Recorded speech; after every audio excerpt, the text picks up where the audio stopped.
In this week's 2-minute terrain tutorial, I'll show you how to make these mountains out of craft materials. They look great in our 15mm Marengo game, but they can be sized to work with any scale. For this project, you'll need polystyrene insulation board, aluminum foil, glue, masking tape, a knife, old newspaper, baking flour, paint, clump foliage, and a glass of High West Rendezvous rye whiskey.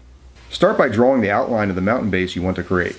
This could be any shape or size you need. Then, use your hobby knife to cut out the base layer.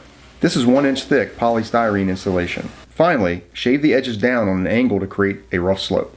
Now you can take smaller scraps of insulation board and layer them to create the shape and height you need for the mountain. I use a hot glue gun to tack the pieces in place. Take a moment to admire your work and polish off the first glass of whiskey. Now it's time to turn this blob into a mountain. Tear off a piece of foil and crumple it gently. Carefully stretch the foil sheet apart and press it down over the insulation. As you work, you can secure the edges of the foil with masking tape. Keep layering the foil on the mountain until all the foam is covered. Head to the kitchen and mix up a batch of paper mache. You can make your own paste with all-purpose baking flour, salt, and water. This is about to get really messy. So I suggest you cut a series of newspaper strips, roughly 2 to 3 inches wide, ahead of time. You'll want a nice big stack of them within easy reach.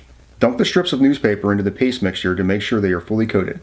Now it's just a matter of applying as many strips of newspaper as you need to cover all the foil. You can smooth out any gaps and wrinkles as you work by applying more paper mache. Leave the mountains to dry at least 24 hours. Then it's time to break out some paint. First, apply the base color. I like to use a brownish gray. After it dries, it's very easy to spot any gaps or cracks, so I go back with caulk and fill in any holes I missed earlier. From there, you can paint some dark green along the bottom edges and then apply a heavy dry brush of lighter gray on the mountainside. Lastly, glue clump foliage and flock along the base and sprinkle in some patches heading up the slopes, representing forested areas.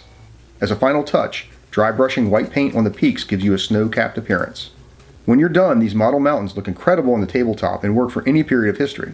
If you haven't seen our 15mm Napoleonic wargame in northern Italy, be sure to check that out. Visit us at littlewarstv.com for more terrain and modeling tips.